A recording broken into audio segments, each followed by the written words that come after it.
Adunay 18 ka mga pagkaon nga girekomendar ni Dr. Willie Ong.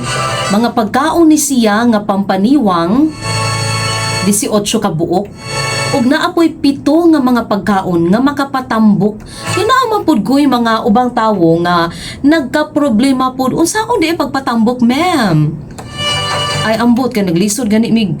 Sayon raman para sa amuang pagpatambok ang pinakalisod ang pagpaniwang. Di na lang ko mo advise sa inyo ha, kay bisag unsa akong kaunon manambok mangyud ko. Naay mga pagkaon nga girekomendar si Dr. Willie Ong, 18 ni kabuok ha nga mga pagkaon para sa mga tawo nga ga-diet. Tungod kay kani nga mga pagkaon gawas sa ubos kani siya og calories. Masustansya pagyud ni. So mo ni siya ang atong listahan ha.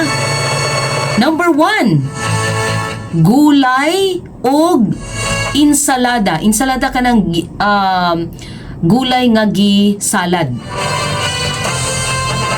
Kay matud pa, taas kini sa fiber. Kabalo magyud ta ana no nga ang gulay, ang mga utan, taas gyud kaayo og fiber. Og makabusog pagyud ni. Dayon sunod, mansanas, apple. Kay ang mansanas manggod aduna ni siya pectin nga makapaubos sa kolesterol. So, dapat mo kaon tag mansanas para maubos ang atong kolesterol. Ikaupat, peras or pears. Kay ingon pa mas daghan og fiber ang pears kaysa sa mansanas. Wala dili ra ba kay kutik kaon og pears? So dapat mo kaon na taron.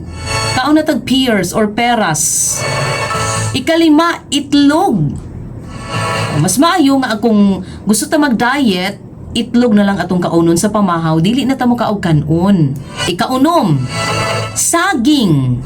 Kay masustansya og aduna gyoy dakong tabang ang pagkaon og saging, ilabi na sa pareho nako nga ulceron. Yeah, adunay mga ulcer og ilabi na sa mga ga-exercise. So, kaon tag saging. Kaya dapat duha man daw kuno ang maximum nimo nga pwedeng kaunon in a day. Ingon pa ni Dr. Willie Ong.